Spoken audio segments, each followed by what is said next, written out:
I wave the white flag. Eating big to get big, what's the deal? Do we need to eat big to get big? I think yes, some people think no.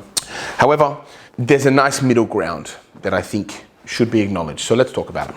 What do we need to do if we want to eat big to get big, or we want to get stacked and huge? Best thing we can do is eat in a caloric surplus. For a lot of people though, who are like hard gainers or people that really struggle to gain weight over a sustained period of time, you might have heard like the hard gainer body type, which isn't a body type, it's just a behavioral preference essentially.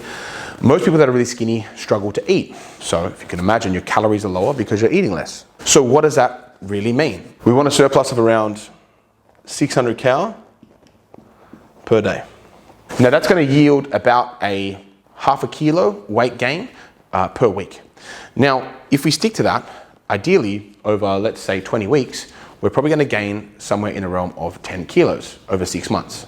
Now, probably out of that 10 kilos, you're probably going to find 5 of it might be lean tissue, if you're lucky, and 5 is fat. Now, you can go to a lower surplus, meaning like 250 grams of fat a week. It's just harder and more meticulous to really dial in and nail. So that's why I always recommend 500 grams a week, 500 calories a day surplus, just because you have more caloric freedom. It's a bit of an easier number to stick to. And if you don't mind the cutting phase, you know, it's going to be very, very beneficial in terms of your strength gain and your ability to put on mass. That's what I would totally recommend if I'm you. But this can be really, really difficult to achieve. So let's say if you're already 2,500 cal a day maintenance, for a lot of guys out there, eating 3,100 cals is pretty challenging, especially whole food. So what I would recommend entirely is doing a 70-30. So 70% clean and 30% dirty to achieve these results. Now, normally when I'm cutting, I like an 80-20 because whole food's going to keep me fuller. But ideally, with the 30% dirty, you don't really want to be kept full for too long because hunger is the #1 issue when it comes to bulking. You're not really hungry all the time. You're having to force feed yourself. So if you have foods that are really high in caloric density, it makes it a lot easier to eat more. And that's going to be the #1 objective, is eating more over a sustained period of time in order to gain the size that you wish to gain.